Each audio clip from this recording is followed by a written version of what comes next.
என் மூச்சவ பேச்சவ பேசலும் அழகு எனக்குள்ள கலக்கிற ஆக்சிஜன் அளவு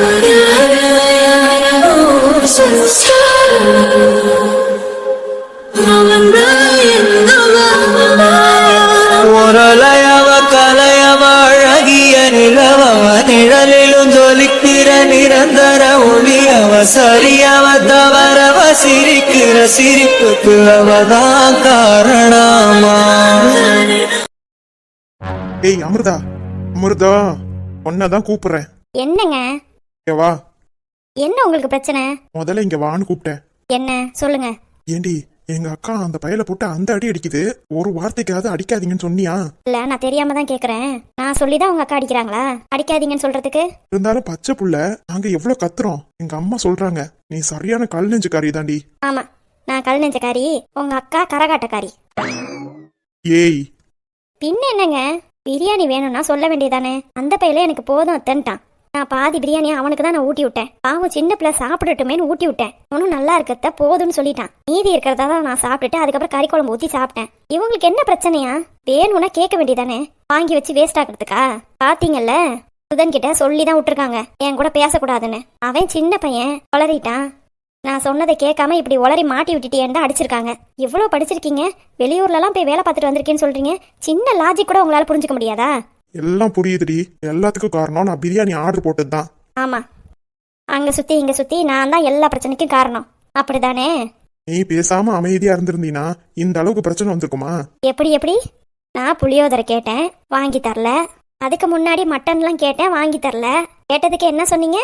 கொழுப்பு அதிகம், வெயிட் போட்டுருவ, இப்பெல்லாம் நீ சாப்பிடாதன்னு சொல்லி எனக்கு கொடுக்கவே இல்லை. இப்போ உங்க அக்கா வரவும் மட்டன்லாம் வாங்கினீங்க. நான் எதுவது கேட்டேனா? நான் பாட்டுக்கு 7 தானே இருந்தேன். சரி, மட்டன்லாம் வாங்குறீங்களே, எனக்கு கொஞ்சம் மட்டன் பிரியாணி மட்டும் வாங்கிக்கலான்னு கேட்டதுக்கு இவ்வளோ பெரிய பஞ்சாயத்து வைப்பீங்களா? இல்ல, உங்க அக்கா மாசமா இருக்கும்போது அவங்களுக்கு பிடிச்சத வாங்கி சாப்பிட்டா இந்த மாதிரி கொஸ்டின் கேட்டா நீங்க என்ன தெரியுமா சொல்லுவீங்க? இவ பாரு, என் பொண்ணை 10 காயிரா, எங்க அக்காவை 10 காயிரா, அவ வாங்கி சாப்பிட்றானா, அவ மாசமா இருக்கா வாங்கி சாப்பிட்றா, இவ எதுக்கு அவ சாப்பிட்றதெல்லாம் கேட்டுக்கிட்டு இருக்கான்னு சொல்ல மாட்டீங்க? நானா தக்காளி சட்னி, உங்க அக்கான ரத்தமா? உண்மையாலுமே நீ இமேஜினேஷன்ல பயங்கரமா பின்ற. எங்க அம்மா சொன்னது கரெக்ட் தான், நீ சரியான பைத்தியம். ஆமா, பைத்தியம்தான். பைத்தியக்கார கூட்டத்துக்கு மருமகளா வந்தா பைத்தியம்தான். ரொம்ப கொழுப்பு தான். நீங்க ரொம்ப நல்ல குடும்பம். உங்க அப்பா இன்ன வரைக்கும் ஒரு எட்டு வந்து பாக்கல. எங்க அப்பா பாக்கலதான்ப்பா. அதுக்கு நான் என்ன பண்ண முடியும்? போய் சட்டையை பிடிச்சி கேளுங்க. உன் மக தானே, கல்யாணம் பண்ணி கொடுத்தீங்கல்ல, மாசமா இருக்குன்னு சொன்னதுக்கு அப்புறம் ஏன் வந்து பாக்கலன்னு சட்டையை பிடிச்சி கேளுங்க. அப்பா அவர் பேசுவாரு. என்னடி பேச முடியும் அந்த ஆளால? உங்க அம்மா தான் இங்க இருக்க முடியாம வண்டையா பேசுச்சுல எங்க அப்பா கிட்ட. நீங்களா ஒரு நல்ல குடும்பமா அப்படி எப்படின்னு பேசுச்சு. அதனாலதான் எங்க அப்பா வராம இருக்காரு, இங்க வந்தா மரியாதை கிடைக்காதுன்னு. ஆமா, அப்படியே வீட்டுக்கு போனா உங்க அப்பா அப்படியே மரியாதை கொடுத்து கிழிச்சிருவாரு. என்கிட்ட பேச வந்துட்டா. இப்ப என்ன உங்களுக்கு? மாசமா இருக்கிற நானே எதையும் திங்க கூடாது, நீங்களும் எனக்கு எதையும் வாங்கி கொடுத்துடக்கூடாது, அவ்வளவுதானே? நீ இப்படியே பேசிக்கிட்டு. நீங்க பேசுறதெல்லாம் பார்த்தா எனக்கு அப்படிதான் தெரியுது. இனிமே நானே வாங்கி சாப்பிட்டுக்கிறேன், போதுமா? ஓ, நீ வேற தனியா வாங்கி சாப்பிடுவியா? என்னதான் பிரச்சனை? மாசமா இருக்கனா ஏதாவது வாங்கி சாப்பிடணும்னு ஆசைப்படதான் செய்வாங்க. ஏன் உங்க அக்கால வாங்கி சாப்பிடலையா? என்னமோ தின்னு, எனக்கு என்ன வந்துச்சு? இங்க பாருங்க, எனக்கு பிடிச்சதை நான் வாங்கி சாப்பிட்டு தான் ஆகணும். நான் ஏற்கனவே உங்ககிட்ட சொல்லிட்டேன். உங்க அக்காவுக்கும் உங்க அம்மாவுக்கும் பறிஞ்சு பேசிக்கிட்டு என்கிட்ட வந்தீங்கன்னா பாருங்க. என்னடி பண்ணுவ? நான் எதுவும் பண்ணல, பேசாண்டு அமைதியா இருக்கேன். சுதனை ஏன் என்கிட்ட பேசக்கூடாதுன்னு சொல்லியிருக்காங்கன்னு கேட்டுட்டு வாங்க போங்க. அதெல்லாம் மட்டும் கேட்க மாட்டீங்க, என்கிட்ட மட்டும் வரைஞ்சு கட்டிட்டு வந்துருவீங்க. இங்க பாரு, தேவையில்லாம பிரச்சனையை வளர்க்க வேண்டாம். யாரு பிரச்சனை வளர்க்கறது? நீங்க இன்னொரு பிரியாணி ஆர்டர் போட்டு கொண்டு போய் குடும்ப சாமி. என்னைய ஆளை விடுங்க. அவங்களும் தான் கறி குழம்பு சிக்கனு மட்டனும் சாப்பிட்றாங்க, ஏன் என்னைய பார்த்து காயிறாங்க? பாரு, தேவையில்லாதெல்லாம் பேசாத. பார்க்க அப்படிதான் தெரியுது. ஒரு பிரியாணி சாப்பிட்டது குத்தமா, அல்பத்தனமா இல்ல? உங்க அக்கா சாப்பிடாத பிரியாணியை நான் சாப்பிட்டேன், சும்மா என்கிட்ட வந்து எகிரிக்கிட்டு இருக்கீங்க. நீ அப்படியே போ, நீ சும்மா சொல்றதே சொல்லிக்கிட்டே தான் கிடப்ப. ஆமாப்பா, நான் லூசு தான், நான் மென்டல் தான். என்னைய நான் பாத்துக்கிறேன்ப்பா, நீங்க உங்க வேலையை பாருங்க. இல்லடி. என்ன? உங்க அக்காவை கேட்க முடியல, என்னைய வந்து சொல்லிட்டு இருக்கீங்க? இங்க பாருங்க, அவங்க என்னென்னமோ சாப்பிட்றாங்க, நான் அவங்க விஷயத்துல தலையிடவே மாட்டேன். நான் சாப்பிட்ற விஷயத்துல அவங்களும் என் விஷயத்துல தலையிடக்கூடாது, அவ்வளவுதான் நான் சொல்லிட்டேன். மேற்கொண்டு தலையிட்டாங்கன்னா சண்டை தான் வரும். நீங்க தான் பிரச்சனையை ஃபேஸ் பண்ணணும். இங்க பாரு, கொஞ்சம் அமைதியா இருன்னு தான் சொல்றேன். நான் எல்லாத்துக்கும் பொறுமையா தாங்க போறேன். நீங்க தான் அம்மா திடீர்னு கேள்வி கேட்கறாங்க, நீங்களும் குதிச்சுக்கிட்டு வரீங்க. நியாயம் யாரு பக்கம் இருக்கு அப்படின்னு சொல்லிட்டு கொஞ்சமாவது யோசிங்க. உங்க அம்மா சொன்னாங்க, ஆட்டுக்குட்டி சொன்னாங்கன்னு உடனே மீசையை முறுக்கிக்கிட்டு என்கிட்ட வராதிங்க. நான் அவங்க சாப்பிட்ற சாப்பாட்டை புடுங்கி சாப்பிட்டேனா? சொல்லுங்க, புடுங்கி சாப்பிட்டேனா? நீ இப்படியே பேசிக்கிட்டே இரு. மனுஷன் சாப்பிடலான்னு வீட்டுக்கு வந்தேன், வந்தோடனே எல்லாரும் வரிசைக்க ஆரம்பிக்கிறீங்களே. வாங்கி கொடுக்கறதெல்லாம் நானு, நீ நல்லா மூக்கு முட்டை சாப்பிட்டீல. புருஷன் சாப்பிடட்டும் அப்படின்னு கொஞ்சமாவது தன்மையா போறியா? உன் பக்கத்து நியாயம் இருக்கிறத பேசி ஆயிடணும், நிரூபிச்சிடணும். அதுக்கு தானே இவ்வளவு தூரம் கத்திக்கிட்டு இருக்க. நானும் ரொம்ப பொறுமையா போயிட்டு இருக்கேன், நீயும் ரொம்ப ஓவரா போயிட்டு இருக்க. வயிற்றுல வளர்ற என் பிள்ளைக்காக தான் நான் அமைதியா இருக்கேன். இல்லன்னு வையே, இங்க நடக்கிறதே வேற. என்ன பண்ணிருவீங்க? உன்கிட்ட எல்லாம் மனுஷன் பேச முடியாது. பேசலன்னா பரவாயில்ல போங்க. ஆறு பக்கத்து நியாயம் இருக்குன்னு கூட தெரியாம என்கிட்ட வந்து கத்திட்டு இருக்கீங்க. இப்ப நானு அவனை அடிக்காதீங்க அப்படின்னு சொல்லாததான் பிரச்சனை. நான் ஏதாவது சொல்ல போய் உங்க அக்கா ஏதாவது புடிச்சு தள்ளி விட்டுட்டாங்கன்னா? ஐயோ, உங்க அக்கா ஒன்னும் அவ்வளவு மோசமான ஆள் கிடையாது. அது உங்களுக்கு, எனக்கு இல்ல. பிரியாணி சாப்பிடும் போதே பரவாயில்ல சாப்பிட்டுன்னு விட்டு கொடுக்குறவங்க தான் நல்லவங்க. இவளுக்கு மட்டும் என்ன சாப்பிட வாங்கி கொடுத்துருக்கான். நம்மளுக்கு இருந்தாலும் அவ சாப்பிட்றத குத்தி காமிக்கணும்னு பேசுறவங்கலாம் நல்லவங்களே கிடையாது. ஆமா, உங்க பெரிய ஞானி சொல்லிட்டாங்க. சும்மா போவியா? இங்க பாரு அமிர்தா, இதே மாதிரி நடந்துகிட்டு இருந்தான்னு வையே, அப்புறம் நான் நானா இருக்க மாட்டேன். இப்ப மட்டும் நீங்க நீங்களாவா இருக்கீங்க? உன்கிட்ட எல்லாம் பேசவே முடியாது. நீ தனியா செவுத்துக்கிட்ட உட்காந்து பேசு. கொஞ்சமாவது வாயை மூடு, அப்பதான் வீடு நிம்மதியா இருக்கும், நானும் நிம்மதியா இருப்பேன். அப்படியா? நான் வாயை மூடிட்டே இருக்கேன், நீங்க உங்க வேலையை பாருங்க. சரி, ஒரு நிமிஷம். இப்பதான் வாயை மூடிட்டு இருக்கேன்னு சொன்ன. ஆமா, ஒரே ஒரு விஷயம் மட்டும் சொல்லணும். நாளைக்கு ஒன்னும் தேவையில்ல. இன்னைக்கு பிரச்சனையே இன்னும் முடியல. இன்னும் நான் மத்தியான சாப்பாடு சாப்பிடல, நைட்டு சாப்பாடு சாப்பிடல. உனக்கு நாளைக்கு வரைக்கும் போகுதா? இன்னும் நாளைக்கு என்ன ஆர்டர் பண்ணி சாப்பிடணும்? அதை தானே முன்னாடியே பிளான் பண்ணி சொல்ற. சரி, உன்னையெல்லாம் பார்க்கவே பிடிக்கல. கேட்கலன்னா போங்க, எனக்கு என்ன வந்துச்சு? நாளைக்கு ஸ்கேன் இருக்கு, போகணும். அதை சொன்னா காதல வாங்காத மாதிரியே போறீங்க. அப்பனா என் மேலேயும் என் புள்ள மேலேயும் உங்களுக்கு அக்கறையே இல்லை. நல்லா தெரிஞ்சுக்கிட்டேன். இந்த புள்ளைய பிறக்க கூடாதுன்னு என்னென்ன பிளான் பண்றாங்க எல்லாம். இதெல்லாம் உங்க அம்மாவும் உங்க அக்காவும் உத்தமி. அப்பப்பப்பப்பா, எனக்குன்னு இருக்கிறது என் புள்ள மட்டும்தான். எனக்காக அவன் வந்து பேசுவான். எங்க அப்பாலாம் எனக்காக எதுவும் பேச மாட்டாரு. அடுத்தது நீங்களும் எனக்காக எதுவும் பேச மாட்டீங்க. ஆனா எனக்கு பிறக்க போற பையனோ பொண்ணோ அவங்க வந்து பேசுவாங்க, கண்டிப்பா பேசுவாங்க. எனக்கு அது போதும்.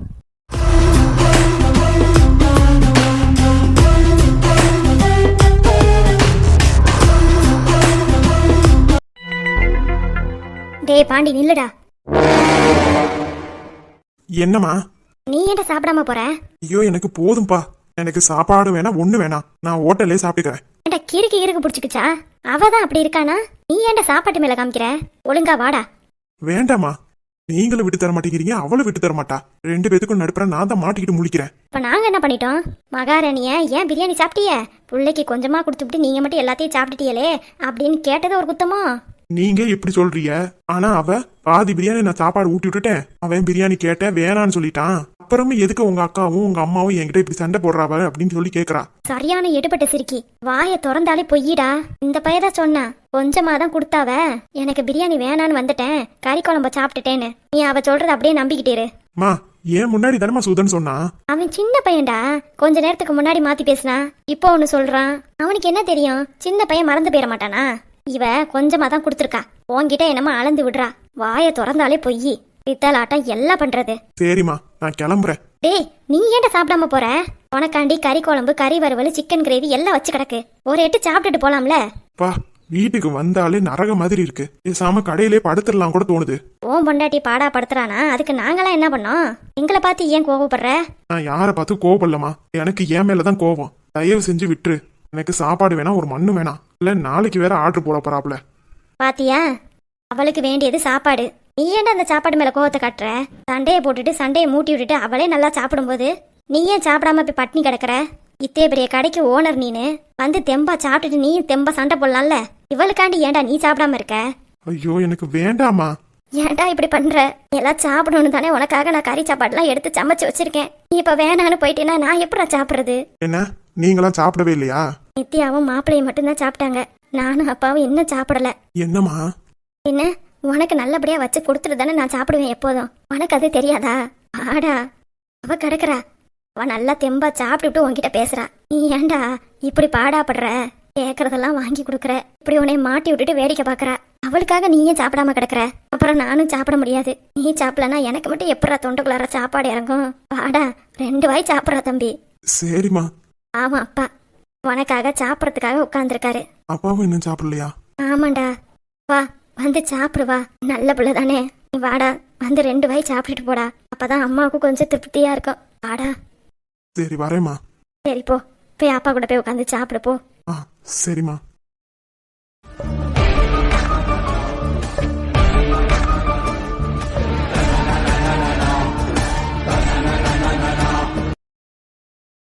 சொண்டாட சிறுக்கி என் பிள்ளைய சாப்பிட விடாம என்ன பாடுபடுத்துறான். வயிற்றுல ஒரு குழந்தைய வச்சுக்கிட்டு அதை வச்சே மிரட்டிக்கிட்டு இருக்கா.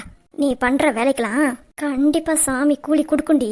என் பிள்ளையும் ஒழுங்கா சாப்பிட விடாம என் பேரப்புல முன்னாடி பிரியாணி நல்லா முக்கு முக்குன்னு அமுக்கிக்கிட்டு என் மகளை என்ன வார்த்தையெல்லாம் பேசுற. மவளே இருக்குடி உனக்கு நல்லா.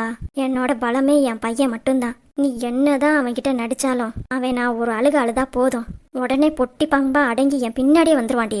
நீயும் என்ன பண்றன்னு நானும் பாக்குறேன். பண்ணி இந்த ஜென்மத்துல நல்லா வாழ விடவே மாட்டேன்டி. சனியம் பிடிச்சவளே, என் குடும்பத்துல வந்துட்டு ஏன் பொண்ணு இவே இந்த கிளி கிளிக்கிறியா? உனக்கு ஒரு நாதியும் இல்ல நாதிக்கிட்ட நாய். என் பிள்ளைய பேச வந்துட்ட. சீ, பாக்குறேன்டி பாக்குறேன். நீ அப்படி என்னதான் திமுறா பண்றன்னு நானும் பாக்குறேன். இதுல இன்னைக்கு வாங்கி சாப்பிட்டது இல்லாம நாளைக்கு வேற ஆர்டர் பண்ணி சாப்பிட்றத விட என் பையன் கிட்ட சொல்லி விட்டுருக்க. நீ எல்லாம் வாங்கி சாப்பிட்றதுக்கு என் பையன் அங்க உட்காந்து உழைச்சு கொட்டணுமா? அவளே, இன்னமே நீ வெளியிலே ஆர்டர் போடக்கூடாது. அந்த மாதிரி நான் பண்ணி விடல. என் பேரு சரோஜாலடி.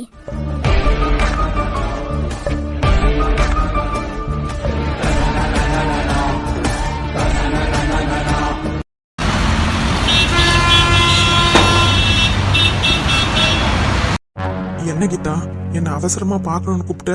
முரளி, நீங்க எதுவும் வேலையா இருந்தீங்களா? அதெல்லாம் ஒண்ணு இல்ல, சொல்லு. ஆமா, போனா அம்மாவுக்கு நல்லா இருக்குல்ல உடம்பு? வீட்டுக்கு வந்துட்டாங்களா? டிஸ்சார்ஜ் பண்ணிட்டாங்களா? வந்துட்டாங்க. இன்னைக்கு காலையில தான் வந்தாங்க. ஓ சரி சரி. என்ன விஷயம் அவசரமா கூப்பிட்ட?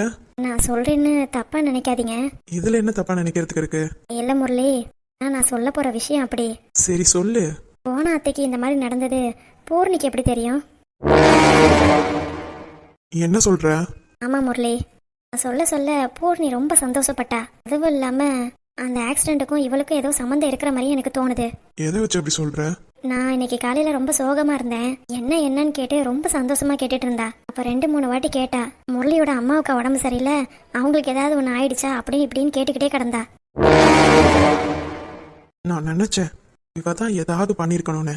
எனக்கு அப்பவே டவுட் வந்துச்சு முரளி. எனக்கு என்னமோ இந்த ஆக்சிடென்ட் போன அம்மாவுக்கு விரிக்கப்பட்ட வலை மாதிரி தெரியல, அத்தைக்கு விரிக்கப்பட்ட வலை மாதிரி தான் தெரியுது. அது அவ பண்றதுல இருந்து எனக்கு புரிஞ்சிருச்சு. இதைதான் உங்ககிட்ட சொல்லலான்னு வந்தேன். தப்பா இருந்தா? என்ன தப்பா இருக்கு? இதை நான் முன்னாடியே யோசிச்சேன். எங்க வீட்டுக்கு கூட்டிட்டு போறேன்னு சொன்னதுக்கு என்னமா ஆக்டிங் பண்ணிட்டு இருந்தா. அப்பவே மைல்டா அவன் மேல எனக்கு டவுட் வந்துகிட்டு தான் இருந்துச்சு. இப்ப எனக்கு கன்ஃபார்மே ஆயிடுச்சு. எல்லா பிரச்சனைக்கும் அவன் ஒருத்தி மட்டும்தான் காரணம். முரளி, இருந்தாலும் நம்ம எந்த ஆதாரமும் இல்லாம அவன் மேல குறை சொல்ல முடியாதுல்ல. ஏன், அவன் என்ன ரொம்ப நல்லவளோ? நல்லவ இல்லதான். நம்ம ஏதாவது பேச போய் அது தப்பாயிட போகுது. ஒரு திரும்பி ஒரு நாடகத்தை போட்டுருவா. அதுக்காக என்ன பண்றீங்கன்னா கொஞ்சம் பொறுமையா இருங்க. பொறுமையா இருக்கலாம். அவ அப்ப என் ஜெயிலுக்கு போனதுக்கு நான் காரணமாக முடியுமா? திமுரு எடுத்து போய் அண்ணனையும் அண்ணியும் கொலை பண்ணிட்டு அதை காட்டி கொடுத்ததுக்கு என் குடும்பத்தை பழி வாங்குவாளா? நல்லா இருக்கே கதை. எனக்கு புரியுது, புரியாம இல்ல. அவ இந்த மாதிரி கேரக்டர்னு நம்மளுக்கு ஏற்கனவே தெரிஞ்சது தானே. என்ன பண்ணாலும் நம்ம சூதானமா நடந்துக்கணும். நான் அவகிட்ட தெரிஞ்சுக்காத மாதிரியே வந்துட்டேன். எனக்கு தெரிஞ்சிருச்சுன்னு அவளுக்கு தெரிஞ்சதா பின்ன அவ வேற மாதிரி நடந்துப்பா. அதனாலதான் நானும் அமைதியாவே வந்துட்டேன். நீங்களும் கொஞ்சம் பொறுமையாவே போங்க முரளி. இதுக்கு மேல எப்படி பொறுமையா இருக்கிறது? நாளை பின்ன இவ என்ன வேணாலும் பண்ணுவா. முதல்ல இவ மேல ஒரு கேஸ போட்டு ஃபர்ஸ்ட் இவளை உள்ளார தள்ளணும். அவ பொம்பளை பிள்ளை, அவ வாழ்க்கை என்ன ஆகுறது? ஆமா ஆமா, நல்லவங்களுக்கு தான் அதெல்லாம். இவெல்லாம் என்ன கோல்மால் பண்ணினாவது வெளியில வந்துருவா. நீ அவளை லேசுப்பட்ட ஆள் நினைச்சிட்டு இருக்கல. இல்ல, நான் அப்படி சொல்ல வரல. நம்ம இன்னமும் கொஞ்சம் ஜாக்கிரதையா தான் இருக்கணும்னு சொல்ல வந்தேன். அவ இதுக்கப்புறம் ஏதாவது பண்ணான்னு வையி, நான் சும்மா விட மாட்டேன். இங்க பாருங்க, நீங்க சும்மா விடுறதெல்லாம் இருக்கட்டும். அவ இந்த மாதிரி தப்பு பண்றாங்கிறதுக்கு நம்ம ஆதாரத்தை தான் திரட்டணும். அதுக்கப்புறமா தான் நம்ம அவளை வசமா சிக்க வைக்க முடியும். இது உங்களுக்கு தெரியாததா? அவ உங்களையும் என்னையும் பிரிக்கிறதுக்காக என்ன வேணாலும் பண்ணுவா. இப்பதான் அது எனக்கு நல்லாவே புரிஞ்சிருக்கு. இப்ப வாச்சு நீ புரிஞ்சுக்கிட்டியே. ஆமாங்க, நான் இன்னமும் ரொம்ப அப்பாவியே அவளை நம்பிக்கிட்டு இருந்திருக்கேன். அவளை நம்பிட்டு உங்களை இழந்துருவேணும்னு எனக்கு ரொம்ப பயமா இருக்கு. என்ன ஆனாலும் நான் உன்னை கைவிட மாட்டேன். ஆனா என்ன, அவ எது சொன்னாலும் நீ நம்பாத.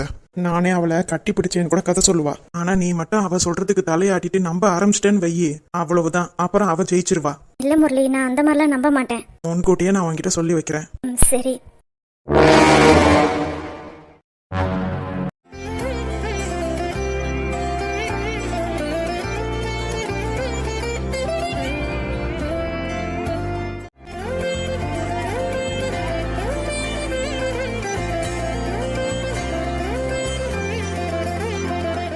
காலேஜில் செமினார்லாம் எடுக்கும்போது என்னமா பந்தா காட்டுவ, அதெல்லாம் நீ இன்னும் ஞாபகம் வச்சிருக்கியாடி? அதெல்லாம் மறக்க முடியுமா? அதுவும் அந்த டேட்டா ஸ்ட்ரக்சர் சொல்லவே வேண்டாம், அது ரொம்ப பெருசுடி. என்னால அதெல்லாம் படிச்சு சொல்லவே முடியல. மேம் கிட்ட நீ எக்ஸ்கியூஸ் கேட்டுக்கிட்டே தானே இருந்த. ஆமா ஆமா, அதெல்லாம் ஒரு காலம்ல. நான்லாம் அதை நினைக்கிறதே இல்ல. இப்ப நீ பேசும்போதெல்லாம் அதெல்லாம் என் கண்ணு முன்னாடி வந்துட்டு போன மாதிரி இருக்கு. அப்ப எவ்வளவு சந்தோஷமா இருந்தோம். மேம கிண்டல் அடிச்சுக்கிட்டு, பசங்களெல்லாம் கிண்டல் அடிச்சுக்கிட்டு, எல்லாரும் ஜாலியா இருந்தோம்ல. ஆமா ஆமா ஆமா. அப்ப ஒண்ணு வாங்கி சாப்பிடுவோமே. என்னடி மறந்துட்டியா? ஞாபகம் வந்துருச்சு, ரவா தோசை. இல்ல இல்ல, ஆனியன் ரவா தோசை. ஆமா ஆமா, நான் கூட சொல்லியிருக்கேன் ஆனியன்ல ரவா தோசை வராதுடின்னு. அது எப்படி ஹோட்டல்காரன்ட்டே கேட்டு நான் வாங்கி சாப்பிட்டேன்ல. அதெல்லாம் சாப்பிடும்போது எவ்வளவு ருசியா இருந்துச்சு. அப்ப மாதிரியே இப்ப இருக்கு. ஆமா, உனக்கு இப்ப ரவா தோசை சாப்பிடணும் போல ஆசையா இருக்கா? அப்படிலாம் ஒண்ணும் இல்ல, உனக்கு தோணல, எனக்கு தோணுதே.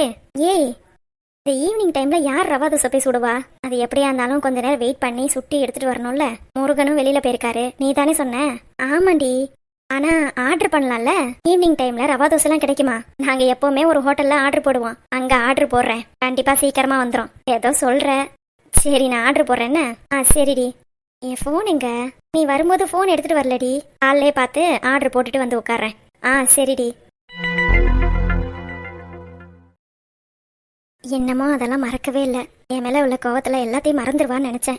லக்ஷ்மி இன்னும் மாறவே இல்லை. நான் அங்க தனியா இருந்தா கூட ஒத்தையில இருந்திருப்பேன். இங்க இருக்கிறதும் நல்லதா இருக்கு.